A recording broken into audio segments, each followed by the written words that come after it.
শ্রেয়া আবার কাঁদতে কাঁদতে ইয়ানার দিকে তাকিয়ে বলল, আম্মু, আমালে তোলে নাও। এই পতা আলতো আমালে তোলে রেখেছে বলেই শ্রেয়াংশর মুখে আঁচড় কাটতে লাগলো। শ্রেয়ার কথা শুনে ইয়ানা সম্বিত ফিরে পেয়ে চোখের পানিটা সন্তর্পণে মুছে ঘুরে তাকাতে শ্রেয়াংশ আদরের সুরে বলল, আম্মা, তুমি এমন কেন করছো? দেখো, তোমার পাপা ফিরে এসেছে। তোমার কথা শুনে আমার বুকে প্রচণ্ড ব্যথা হচ্ছে আম্মা। আমাকে এত বড় কষ্ট দিও না বলেই শ্রেয়ার চোখের পানিগুলো মুছতে লাগলো। রিমঝিম এগিয়ে এসে বলল, তুই ওকে ওর কাছে দিয়ে দে, না হলে একে সামলাতে পারবি না তুই। অনেক দূর থেকে এসেছিস, একটু বিশ্রাম নে, তারপর না হয় কোলে নিবি। শ্রেয়াংশ কিছু একটা ভেবে এক পলক ইয়ানার দিকে মাথা তুলে তাকিয়ে বলল, ঠিক আছে বলেই শ্রেয়াকে রিমঝিমের কোলে দেয়। রিমঝিম এগিয়ে গিয়ে শ্রেয়াকে ইয়ানার কোলে দিয়ে দেয়। ইয়ানা দুই হাত দিয়ে জাপটে ধরল শ্রেয়াকে, আর শ্রেয়া ভয় হেঁচকি তুলতে তুলতে বুকের মধ্যে লুকিয়ে গেল, যেন বের হলেই তাকে মনস্টার ধরে নিয়ে যাবে। শ্রেয়াকে অন্য কারো কোলে দেখে শ্রেয়াংশর কোলে বুকের ভেতর কালবৈশাখের ঝড় উত্তোলন হলো। সে ফাঁকা ঢোক গিলে আর তার অংশের দিকে তাকিয়ে রইল। হয়তো এমনটাই হওয়া উচিত ছিল। 1.5 বছরের মেয়েকে রেখে গিয়েছিল বুকে পাথর চাপা দিয়ে, এসে 4 বছরের দেখছে। তাহলে সে মেয়ে কি তাকে চিনতে পারবে? না, কখনোই চিনতে পারবে না। শ্রেয়াংশ শ্রেয়ার দিকে এক পলক তাকিয়ে ঘর থেকে বাইরে বের হয়ে গেল। যাওয়ার সময় তার চোখ দিয়ে এক ফোঁটা অশ্রু গড়িয়ে পড়ল হাতে, যা ইয়ানা স্পষ্টভাবে দেখতে পেল। রিমঝিম মুখ ঝামটা মেরে বাইরে চলে গেল। ইয়ানা শ্রেয়াকে বুক থেকে তুলে মুখে চুমু খেয়ে বলল, কি হয়েছে আম্মা, তুমি এত কান্না করছো কেন? আমি তো তোমার কাছেই আছি বলেই শ্রেয়াকে নিয়ে বিছানার দিকে এগিয়ে গেল। শ্রেয়া কান্না ভেজা গলায় বলল, আমালে মনস্টাল দোলে নিচ্ছিল আম্মু বলেই কাঁদতে শুরু করে। ইয়ানা শ্রেয়ার চোখের পানি মুছে আদরের স্বরে বলল, ওটা ভালো লোক, তোমারে আদর করতেছিল আম্মা। বলল না তোমার জন্য অনেকগুলো চকলেট এনেছে? শ্রেয়া কাঁদতে কাঁদতে বড় মানুষের মতো ভ্রু নাচিয়ে বলল, আমালে শ্রাবণ ভাইয়া চকলেট দিবে, আমি তোলো চকলেট চাই না। শ্রেয়ার কথা শুনে ইয়ানা ফিক করে হেসে উঠল। এই মেয়েটা এমন পাকা পাকা কথা বলে, মনে হয় ইয়ানা তার মেয়ে না, সে মা। ইয়ানা শ্রেয়াকে বুকের সাথে জড়িয়ে ধরে বলল, চলেন আম্মা, আপনার মুখ ধুয়ে দিই, তারপর খাউন খাইয়ে পড়তে বসেন বলেই ওয়াশরুমে নিয়ে চলে গেল। রাত 11টা, পুরো চৌধুরী ভিলা অমানিসার অন্ধকারে ছেয়ে আছে। দূর থেকে ভেসে ঝিঝি পোকার সাথে নিশাচর প্রাণীগুলোরও। বাড়ির সবাই যে যার মতো করে খেয়ে শুয়ে পড়েছে। চৌধুরী বাড়িতে রাত 10:30টার পর কেউ জেগে থাকে না, এটাই নিয়ম। মাইমুনা বেগম ইনায়াকে নিজ হাতে খাবার দিয়ে এসেছে। নিচে গেলে স্বামীর পাশে অন্য স্ত্রীকে দেখে মেয়েটার ভেতর থেকে আরও ভেঙে পড়বে। তাই এই গুমোট অন্ধকারের মধ্যে প্রিয়তা তার মোবাইলের ফ্ল্যাশ লাইট জ্বালিয়ে ঘর থেকে বেরিয়ে আসে। পরনে কালো শার্ট আর স্কিন প্যান্ট। একবার সতর্ক দৃষ্টিতে নজর ঘুরিয়ে গুটি গুটি পায়ে এগিয়ে গেল সিঁড়ির উপরে। কিয়ৎক্ষণ হাঁটার পর সোজা শ্রেয়াংশর দরজায় নব টেনে ভেতরে প্রবেশ করল। শ্রেয়াংশর পুরো ঘর জুড়ে অন্ধকার হয়ে আছে, আর এই অন্ধকারের মধ্যে সোফার পায়ের উপর পা দিয়ে বসে আছে শ্রেয়াংশ। মুখটা বেজায় গম্ভীর হয়ে আছে, পরনে ট্রাউজার আর শার্ট পরে আছে। জানালা দিয়ে গোলে চাঁদের আবছা আলোতে যা দৃশ্যমান হচ্ছে, প্রিয়তা এগিয়ে গিয়ে বলল, তাহলে শুরু করা যাক। শ্রেয়াংশ তার দিকে না তাকিয়ে গমগমে স্বরে বলল, আমি শুয়ে পড়েছি, শার্ট খুলে বাকি কাজ স্টার্ট করো। বলেই শরীর থেকে শার্টটা খুলে বিছানায় শুয়ে পড়ল শ্রেয়াংশ। প্রিয়তা মোবাইলটাকে সুরক্ষিত স্থানে রেখে ঘরের লাইটগুলো জ্বালিয়ে দেয়, সাথে পুরো ঘরের লাইট জ্বলে ওঠে।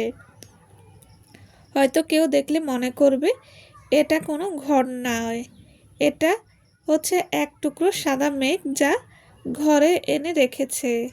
পুরো ঘরে সাদা মার্বেল দিয়ে তৈরি করা, মানুষের তৈরি করা এক টুকরো অপার্থিব জান্নাত। মাথার উপরে মার্বেলের ঝাড়বাতি, কোথাও কোনো একটু ধুলো ময়লা নেই। রাউন্ড খাট, পাশে আলমারি আর দুটো সেলফ বই রাখার জন্য।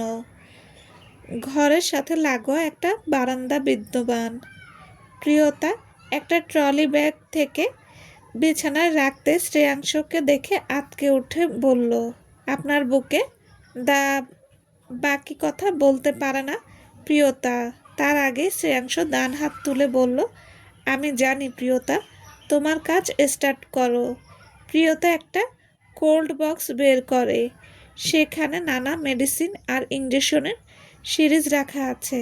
প্রিয়তা হাতে গ্লাভস, মুখে মাস্ক পরে দক্ষ হাতে একটা একটা সিরিজ হাতে নিয়ে মেডিসিন নিতে নিতে বলল, আজকে কয়টা নেবেন আপনি?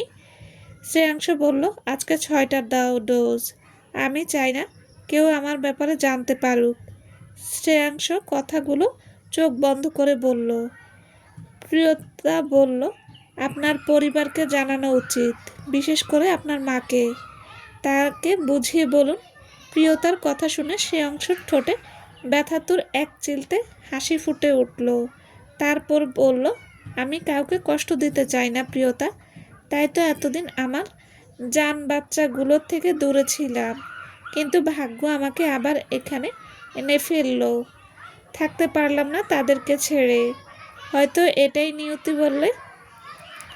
প্রিয়তা শ্রেয়াংশর ডান হাতে ইঞ্জেকশন পুশ করে বলল, আপনি আরেকজনের কথা ভুলে যাচ্ছেন। শ্রেয়াংশ তীক্ষ্ণ বুদ্ধির অধিকারী, তাই প্রিয়তার কথা বুঝতে পেরে দাঁত উপরের দাঁতের পাটির সাথে ঠোঁট চেপে কিয়ৎক্ষণ থাকার পর প্রিয়তার দিকে তাকিয়ে বলল, আমি তার মুখ দেখিনি, কিন্তু তাকে আমি নানাভাবে কল্পনা করি জানেন। কিয়ৎক্ষণ থেমে আবারও বলল, কিন্তু ভয় হয়, নিজের অনাকাঙ্ক্ষিত জীবনে কাউকে আমি জড়াতে চাই না। মেয়েটার সাথে যখন আমার বিয়ে হয় তখন তার বয়স মাত্র 16 কি 17 হবে। এইটুকু মেয়ে দুনিয়ায় কতটুকু দেখেছে আপনি বলুন। এই বয়সে 2 বাচ্চার বাপের সাথে বিয়ে করে মেয়েটা তার জীবনের মানে ভুলে যাবে, জড়িয়ে যাবে সংসারের বেড়াজালে। তার থেকে বড় কথা থাক সেটুকু আপনি তো জানেন প্রিয়তা। এর মধ্যে প্রিয়তা 4টা ইঞ্জেকশন শ্রেয়াংশর হাতে পুশ করে দিয়েছে। প্রিয়তা কপালে গাঢ় ভাঁজ ফেলে বলল, একবার চেষ্টা করতেন সম্পর্কটাকে এগিয়ে নিয়ে যাওয়ার, এতিম মেয়েটাকে বুকে আগলে নিতেন। শ্রেয়াংশ চোখের উপর হাত রেখে আবার বলল, ছেড়ে গেলে খুব কষ্ট পাবে পরে, তাই আগেই সম্পর্ক ভেঙে ফেলেছি। আপনি জানেন প্রিয়তা, ডিভোর্স হওয়ার পর মেয়েটা আমাকে ভুলে যাবে সহজেই। কোনোদিন যদি আমার কথা মনেও পড়ে তাহলে ঘৃণায় মুখ কুঁচকে ফেলবে, আর সম্পর্কে জড়িয়ে নিলে মেয়েটা আরও কষ্ট পাবে। আমার অনুপস্থিতিতে সে হয়তো একেবারে ভেঙে পড়বে, তাই নিজের সব কিছু থেকে সরিয়ে নিয়েছি। কিয়ৎক্ষণ থেমে বলল, আপনি জানেন আজকে আমি আমার ছোট সেই শ্রাবণের সাথে দেখা করতে গিয়েছিলাম, যে ছেলেটা ছোটতে আমাকে ছাড়া কিছুই বুঝতো না, সবসময় পাপা পাপা বলে পেছনে পেছনে ঘুরতো। আজকে সেই ছেলেটা আমার থেকে মুখ ফিরিয়ে নিল। তার চোখে আমি স্পষ্ট ঘৃণা দেখলাম, কিন্তু আমার এতটুকু কষ্ট লাগেনি। তখন আমার ঠোঁটে ফুটে উঠেছিল তৃপ্তির হাসি। আমি সফল হয়েছি। আমার অনুপস্থিতি সবাই আমাকে খুব সহজেই ভুলতে পারবে। কথাটুকু বলতেই শ্রেয়াংশর চোখ দিয়ে পানি গড়িয়ে পড়ল। সে আলগোছে মুছে নিয়ে পানিটুকু। প্রিয়তার চোখ দিয়ে ঝরঝর করে পানি গড়িয়ে পড়ছে তার।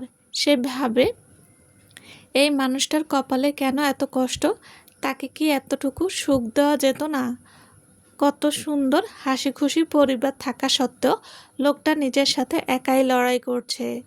এই লড়াই কতদিনে শেষ হবে তা জানা নেই। প্রিয়তা চোখ মুছে বলল, আপনার একবার ফ্রান্স যাওয়া দরকার ছিল হয়তো। বলেই থেমে গেল প্রিয়তা। শ্রেয়াংশ প্রসঙ্গে পাল্টে বলল, তাড়াতাড়ি করুন প্রিয়তা, অনেক রাত হলো।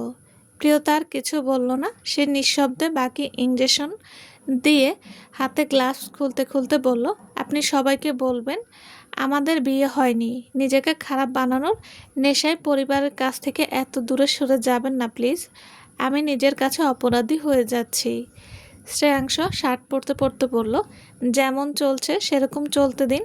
মাত্র কয়েক মাস, হয়তো 1 বছর। একটু অ্যাডজাস্ট করুন প্রিয়তা, তারপর আপনি আপনার রাস্তায় চলে যাবেন। প্রিয়তা ছলছল চোখে শ্রেয়াংশর দিকে তাকিয়ে চলে গেল ঘর থেকে। শ্রেয়াংশ প্রিয়তার যাওয়ার দিকে তাকিয়ে একটা লাইটার আর সিগারেট নিয়ে বারান্দায় চলে গেল। আজকে রাতও তার ঘুম আসবে না, সে ভালো করে জানে। এভাবে কত রাত পার করেছে তা বলার বাইরে তার। শ্রেয়াংশ সিগারেট ঠোঁটে ধরে আরামে টান আরম্ভ করলো। চোখ দুটো তার বন্ধ অমনীষার দিকে অসহায়ত্ব নিয়ে তাকিয়ে আছে। ইয়ানা বালিশে মুখ চেপে গুমড়ে গুমড়ে কেঁদেই যাচ্ছে। পাশে ছোট্ট শ্রেয়া গভীর ঘুমে। শ্রেয়া প্রতিদিন রাতে কিছু না কিছু খাওয়ার জন্য বায়না ধরে, তাই ইয়ানা আগে থেকে শুকনো খাবার আর পানি এনে রাখে ঘরে। কিন্তু আজকে নিচে না যাওয়ার কারণে খাবারগুলো আনা হয়নি। তাই সে অপেক্ষা করছিল কখন সবাই ঘুমাবে সে খাবার আনতে নিচে যাবে। কিয়ৎক্ষণ থেমে ইয়ানা তার দরজা খুলতেই পৃথিবী যেন থমকে গেল তার স্বামীর বউকে দেখে।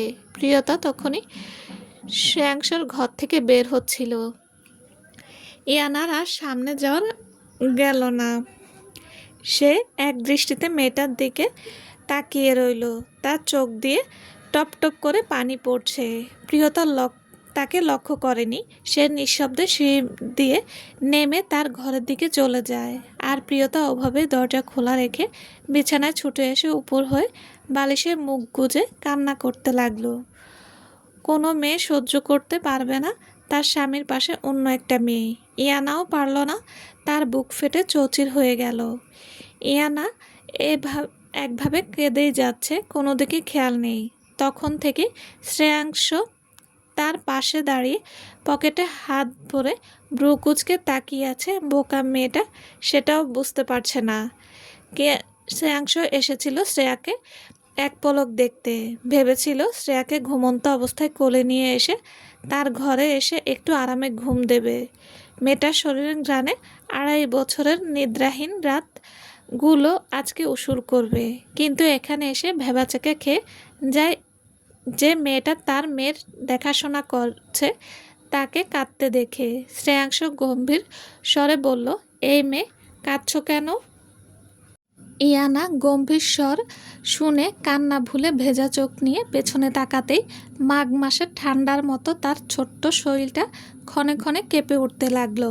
একটা ছোট্ট পাখির মতো ইয়ানা জাগতিক ধ্যান ধারণা ভুলে এক দৃষ্টিতে সামনের গম্ভীর পুরুষটাকে দেখে ফাঁকা ঢোক গিলল। ঢোক গিলতে গিয়েও মনে হলো গলাটা কেউ নিম পাতার রস ঢেলে দিয়েছে। কেমন একটা তেতো তেতো ভাব গলায়।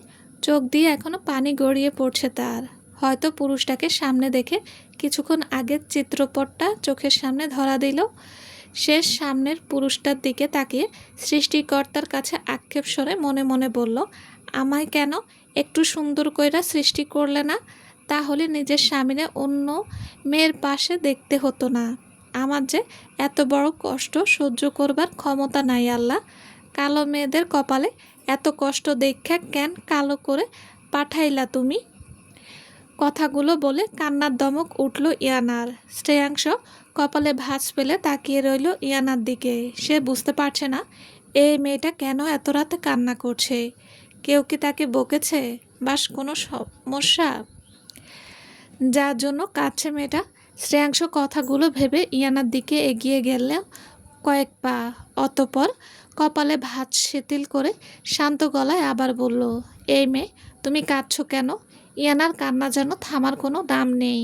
কাঁদতে চোখ মুখ ফুলিয়ে দিয়েছে। কান্নার জন্য ইয়ানার ঠোঁটটা তিত্তির করে কেঁপে উঠছে। মেয়েটা আজ যেন কেঁদে নিজের মন হালকা করার উদ্বেগ। শ্রেয়াংশর কোনো কথা তার কর্ণপাত হচ্ছে না। শ্রেয়াংশ ইয়ানার দিকে তাকিয়ে ভেতরকার বিরক্তির নিঃশ্বাসটা ত্যাগ করে ধমক দিয়ে বলল, স্টপ ক্রাইং। এক ধমকে ইয়ানার পুরো তনু মন ভূমিকম্পের ন্যায় থরথর করে কাঁপতে লাগলো। পুরুষটার দিকে তাকাতে সাহস পেল না। নিজেকে আরও গুটিয়ে খাটের কিনারায় গিয়ে বসে ভয়ে শুকনো ঢোক গিলল। বাপের বাড়িতে তার আব্বু জব্বার আলী এইভাবে তাকে ধমক দিতে কথায়, আর ইয়ানা তার চাচার বাড়িতে গিয়ে লুকিয়ে থাকতো। কিন্তু বিয়ের পর এইভাবে ধমক কেউই দেয়নি। আজকে পুনরায় একই ধমকে ইয়ানার মুখটাকে চেপে কান্না শুরু করে উঠল। শ্রেয়াংশ ভেবেছিল এবার হয়তো মেয়েটা থামবে, কিন্তু তার ভাবনায় এক বালতি পানি ঢেলে মুখ চেপে কান্না করে উঠল। এর মধ্যে শ্রেয়া গাইগুই করতে করতে পাশে হাত বাড়িয়ে ইয়ানাকে খুঁজতে লাগলো। ইয়ানা থাকলে তো পাবে, সে তো কেঁদেই যাচ্ছে। পুরুষটার ধমক খেয়ে ইয়ানাকে খুঁজে না পেয়ে জোরে করে কান্না করে উঠল চোখ বন্ধ করে। হয়তো বাচ্চাটা মনে করেছে তার আম্মু সত্যি সত্যি চলে গেল তাকে ছেড়ে। শ্রেয়ার কান্না শুনে শ্রেয়াংশ এগিয়ে যেতে নিতেই যাবে, তার আগেই ইয়ানা কান্না টান্না ভুলে শ্রেয়াকে বুকে আগলে ধরল। এক মুহূর্তের জন্য শ্রেয়াংশ যেন ভ্যাবাচাকা খেয়ে গেল ইয়ানার দিকে তাকিয়ে। যে মেয়েটা একটু আগে কান্না করে ভাসাচ্ছিল, সে মেয়েটা এক পলকে দায়িত্বরত মায়ের মতো তার মেয়েকে আগলে ধরল। শ্রেয়াংশ যেন নিজের চোখকে বিশ্বাস করতে পারল না। ইয়ানার দিকে বিস্ময় নিয়ে তাকিয়ে আছে। মেয়েটার চোখে এখনও স্পষ্ট পানি। ইয়ানা শ্রেয়াকে কোলে নিয়ে বাচ্চাটাকে আশ্বাস দিয়ে ভাঙা ভাঙা কণ্ঠে বলল, আম্মা, কান্না করেন কেন? আমি তো এইখানেই ছিলাম আমার আম্মা কাছে। আম্মা চুপ করেন।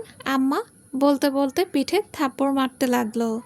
শ্রেয়াংশ ইয়ানার দিকে তাকিয়ে আশ্চর্য হয়ে তাকিয়ে রইল। তার চোখের পলক পড়ল না তার অক্ষিপুটের। হয়তো একেই বলে রক্তের টানের থেকে আত্মার টান অনেক বেশি। শ্রেয়াংশর বুকের ভেতরটা ঝড়ো হওয়া বইতে লাগলো। মনে পড়ে গেল অতীতের কিছু তিক্ত স্মৃতি। পুরুষের চোখে নাকি পানি মানায় না। হয়তো সবার ক্ষেত্রে এটা হয় না। কিছু পুরুষ নিজের আবেগটাকে সহজে চেপে রাখতে পারে না, আবার কেউ পারে। যেমন পারল না শ্রেয়াংশ। সামনে এমন দৃশ্য দেখে তার অক্ষিপুটে পানি জমা হলো। হয়তো পুরুষটা নিজেই টের পায়নি। এভাবে কিয়ৎক্ষণ ইয়ানার দিকে তাকিয়ে রইল। ইয়ানার ধ্যান জ্ঞান সব শ্রেয়ার ওপর। শ্রেয়ার কান্না সেই কখন থেমে গেছে, তবুও ছোট্ট শরীরটা হেঁচকির তোড়ে কেঁপে কেঁপে উঠছে। শ্রেয়াকে সযত্নে বিছানায় শুয়ে কোলবালিশ দুটো শ্রেয়া দুদিকে দেয়, তার যেন তার আম্মার ঘুমটা না ভেঙে যায়। শ্রেয়ার ঘুমন্ত মুখটার দিকে তাকিয়ে ইয়ানার মুখে ফুটে উঠল এক চিলতে হাসি। পরক্ষণেই ঠোঁট থেকে হাসিটা মিলিয়ে যেতেই ইয়ানা ঝট করে ঘুরে তাকায় পেছনে তাকাতে সে বিব্রত হয়। পুরুষটা তার দিকেই একই দৃষ্টিতে তাকিয়ে আছে। নয়নের কোনো প্রকার এই নড়চড়। ইয়ানা লজ্জায় মাথা নিচু করে শাড়ির আঁচলটাকে হাতের আঙ্গুলে পেঁচাতে লাগলো, সাথে পায়ের বুড়ো আঙ্গুল দিয়ে কংক্রিটের মেঝে খোঁচাতে লাগলো। ইয়ানাকে চোখে এখনও কান্নার দাগগুলো স্পষ্ট আছে, কিন্তু সে সব কিছু ভুলে এক জায়গায় দাঁড়িয়ে রইল। হঠাৎ করে জানালা গলে দমকা হাওয়া এসে শ্রেয়াংশর চোখে মুখে আশ্রে পড়ল। সম্বিত ফিরে পেল সে। তৎক্ষণাৎ চোখ সরিয়ে আলগোছে চোখের পানিটুকু মুছে গলা খাকারি দেয়, কিন্তু কণ্ঠস্বর দিয়ে যেন শব্দগুলো আসতে চাইছে না। কোথাও একটা বাধা পাচ্ছে সেগুলো। কি বলবে সে ভেবে পেল না, তবুও বলল, আমি শ্রেয়াকে নিয়ে যেতে চাই। শ্রেয়াংশর ভাঙা ভাঙা কণ্ঠে কথাগুলো বলল একজন অসহায় পিতার মতো। সে জানে এই বাচ্চাটার উপরে তার অধিকার সবার উপরে। তবু কথাটা কেন বলল শ্রেয়াংশ তা বলতে পারবে না।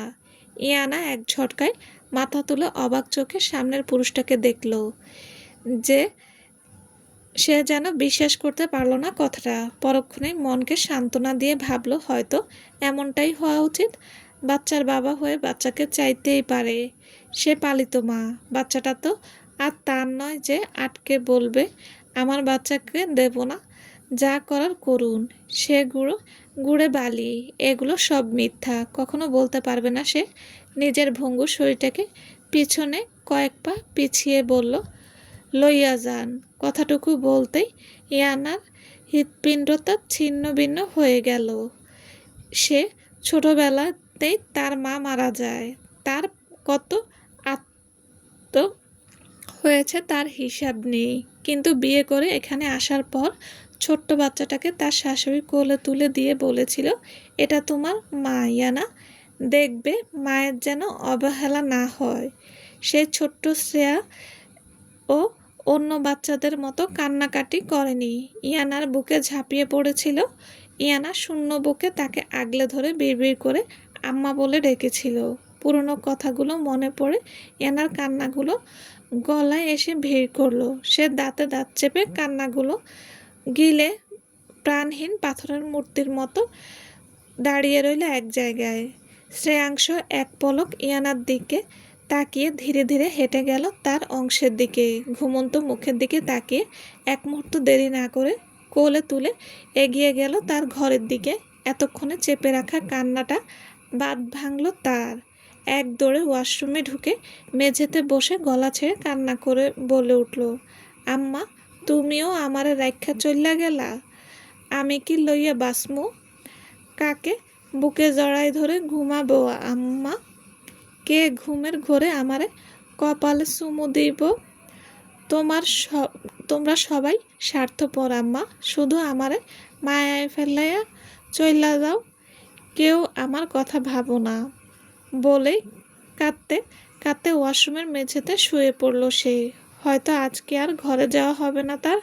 ঘরের আলো তার আম্মা যে নেই, চলে গেছে আসল মালিকের কাছে। তার ঘরকে আধার করে ইয়ানা কাঁদতে কাঁদতে চোখ জড়িয়ে ঘুম চলে এলো। রাত 1টা। এ যে শুনছেন, দরজা খুলুন। শ্রেয়াংশ একাধারে কথাগুলো বলল ইয়ানার ঘরের বাইরে থেকে, কিন্তু ঘরের ভেতর থেকে কোনো আওয়াজ না পেয়ে অগত্যা শ্রেয়াংশ শ্রেয়াকে ঘরে নিয়ে প্রবেশ করলো। ঘরে দরজা খোলা ছিল, তাই বেগ পেতে হলো না তাকে। শ্রেয়া ঘুমের ঘোরে আস্তে আস্তে কান্না করছে। শ্রেয়াংশ বুঝতে পারছে না কেন কান্না করছে। কথা না বলে শ্রেয়াকে কোলে নিয়ে পুরো ঘর হাঁটাহাঁটি করেছে, কিন্তু শ্রেয়ার কান্না থামাতে পারেনি। কোনো ধরনের উপায় না পেয়ে আবার ফিরে এসেছে ইয়ানার ঘরে। ঘরে প্রবেশ করতেই শ্রেয়াংশর কপালে গাঢ় ভাঁজ পড়ল মেয়েটাকে দেখতে না পেয়ে। এদিকে শ্রেয়াও আস্তে আস্তে কান্নার গতি বাড়াচ্ছে। শ্রেয়াংশ পিঠে থাপ্পড় দিতে দিতে পুরো ঘর বারান্দায় পুরো দস্তর খুঁজে ফেলল, তবু মেয়েটাকে দেখা নেই। শ্রেয়াংশ চট করে মনে পড়ল ওয়াশরুমের কথা। সে ধীরে ধীরে এগিয়ে গিয়ে দেখল ওয়াশরুমের দরজা খানিক খোলা। শ্রেয়াংশ দরজা থেকে সরে দাঁড়ালো। মেয়েটা বেরিয়ে আসলে হয়তো খারাপ কিছু ভাবতে পারে, সেজন্য কিয়ৎক্ষণ জোরালো স্বরে বলল, শুনছেন, একটু বেরিয়ে আসুন প্লিজ। শ্রেয়াংশ অনেকক্ষণ ডাকাডাকির পর ও যখন বের হলো না, আর শ্রেয়ার তার কণ্ঠ শুনে আর একটু জোরে কেঁদে উঠল। শ্রেয়াংশ এবার প্রচণ্ড রাগ উঠল মেয়েটার উপর। একটা মেয়ে কতটা দায়িত্ব জ্ঞানহীন হলে এতবার করে ডাকার পরও বেরিয়ে আসে না বুঝতে পারল না শ্রেয়াংশ। শ্রেয়াংশ ওয়াশরুমের দরজার নবে হাত দিয়ে ভেতরে প্রবেশ করতেই কপাল গোচায় সে। ইয়ানা ঠান্ডা মেঝেতে অনায়াসে শুয়ে আছে। এতটা মাথা খারাপ মহিলা কেন মেয়ের দেখাশোনা করার জন্য রাখা হয়েছে বুঝতে পারল না। তাতে আবার গ্রাম্য ভাষাতে কথা বলে। প্রথমে শ্রেয়ার সাথে বন্ডিংটা ভালোর জন্য শ্রেয়াংশ কিছু বলেনি, এখন না বললেই নয়। রাত বিরাতে কান্না করা, তার থেকেও বড় কথা ওয়াশরুমে কোনো স্বাভাবিক মানুষ শুয়ে থাকতে পারে? শ্রেয়াংশ কথাগুলো মনে মনে ভাবল। শ্রেয়াংশ বলল, এই যে শুনছেন? এই একটা ডাকে ইয়ানা ধড়ফড় করে উঠে বসল। চোখগুলো অস্বাভাবিক লাল টকটকে হয়ে আছে, দেখেই বোঝা যাচ্ছে কাঁচা ঘুম ভেঙে যাওয়ার কারণে এমনটা হয়েছে। সাথে চুলগুলো এলোমেলো হয়ে পিঠ সরিয়ে আছে। ধরফরিয়ে ওঠার জন্য বোকা মেয়েটা বক্ষ থেকে কাপড় সরে নিচে লুটোপুটি খাচ্ছে, সেদিকে কোনো ধ্যান নেই। সে সামনের পুরুষটাকে দেখছে, তার মনে হচ্ছে সে স্বপ্ন দেখছে, যে স্বপ্নে তার আম্মাকেও দেখতে পাচ্ছে। এনা আঁচল পড়ে যাওয়ার দরুন লাল কালারের ব্লাউজটা দৃশ্যমান হয়ে আছে। শ্রেয়াংশ এক পলক দেখা মাত্র ঘাড় বাকিয়ে অন্যত্র ঘুরিয়ে অতঃপর বলল, কোনো রকমে আপনার আঁচল ঠিক করুন বলে ওপর পাটের দন্তপাটির সাথে ঠোঁট চেপে ধরল। একরকম পরিস্থিতি আগে পড়েছে বলে তার মনে হয় না। আর এদিকে শ্রেয়া থেমে থেমে কান্নার সাউন্ড বাড়াচ্ছে আর কমাচ্ছে। ইয়ানা প্রথমে শ্রেয়াংশর কথা বুঝতে না পেরে নিজের দিকে তাকাতেই চোখ দুটো আচানক বড় হয়ে গেল। এক পলক দেরি না করে ইয়ানা আঁচল তুলে দেয়। লজ্জায় তার হচ্ছে এখন মাটি ঢুকে যেতে। এখনই আঁচলটা পড়াচ্ছিল। সে বুঝতে পারল এটা স্বপ্ন না, সত্যি। শ্রেয়াংশ কিয়ৎক্ষণ বাদে ঘুরে তাকায় মেয়েটার দিকে। ইয়ানাকে মাথা নিচু করে থাকতে দেখে বুঝতে পারল মেয়েটা লজ্জা পাচ্ছে, তাই গলা পরিষ্কার করে বলল, এত লজ্জা পাওয়ার কিছু নেই, জাস্ট দুর্ঘটনা একটা। কিয়ৎক্ষণ থেমে আবার বলল, তার থেকে বড় কথা তুমি আমার ছোট বোনের মতো, তাই লজ্জা পেতে হবে না বলেই বাইরে গটগট করে চলে গেল। ইয়ানা ভেবাচাকা খেয়ে শ্রেয়াংশর দিকে তাকিয়ে রইল। বিয়ে করা বউকে বলছে ছোট বোনের মতো। ইয়ানা কপালে এক হাত দিয়ে নাটকীয় ভঙ্গিতে কিয়ৎক্ষণ বসে থাকে। মাথাটা তার ভনভন করছে, চারপাশটা কেমন ফাঁকা ফাঁকা লাগছে তার কাছে। এই পৃথিবীতে সে প্রথম স্ত্রী, যার স্বামী তাকে ছোট বোনের মতো বলছে। এটাও সম্ভব? কোনো উত্তর এলো না তার মন থেকে। এরই মধ্যে শ্রেয়াংশ আবারও তাকে ডাক দিল ঘর থেকে। ইয়ানা সব ভাবনার ইতি ঘটিয়ে চলে গেল ঘরের দিকে। শ্রেয়াকে বিছানায় শুয়ে পাশে বসে মাথায় হাত বুলিয়ে দিচ্ছে। এখন সে মেয়ে দিব্যি ঘুমে চলে গেছে। না আছে অস্থিরতা, না আছে কান্নাকাটি। শ্রেয়াংশ যত দেখছে শ্রেয়া তত যেন অবাক হচ্ছে সে। এরই মধ্যে ইয়ানা খট করে ওয়াশরুমের দরজা খুলে ভেতরে প্রবেশ করলো। শ্রেয়াংশ আর তাকালো না ইয়ানার দিকে। ইয়ানাও বিছানায় শ্রেয়াকে শুয়ে থাকতে দেখে খুশিতে আত্মরা হয়ে শ্রেয়াকে জড়িয়ে ধরে চোখ বন্ধ করলো। শ্রেয়াংশ দরজার আড়াল থেকে দেখতে পেল তার অংশ আরেকজনের বুকে আরামে ঘুম পাড়ছে। শ্রেয়াংশ ব্যথাতুর কণ্ঠে বিড়বিড় করে বলল, আমি বড়ই হতভাগা যে শেষ পর্যন্ত নিজের অংশের সান্নিধ্য পেলাম না তার ছোট ছোট হাতের উষ্ণ ছোঁয়া, পাপা ডাক শুনতেও পেলাম না। কথাটুকু বলেই চলে গেল তার ঘরের দিকে শূন্য হাতে। চলবে। আসসালামু আলাইকুম। গল্পটা কেমন লেগেছে প্লিজ জানাবেন। আর হ্যাঁ, অবশ্যই লাইক, কমেন্ট ও শেয়ার করে দেবেন। আর যারা এখনও আমার চ্যানেলটি সাবস্ক্রাইব করেনি তাদের বলছি, প্লিজ আমার চ্যানেলটি সাবস্ক্রাইব করে পাশে থাকবেন। সবাই ভালো থাকবেন। আল্লাহ হাফেজ।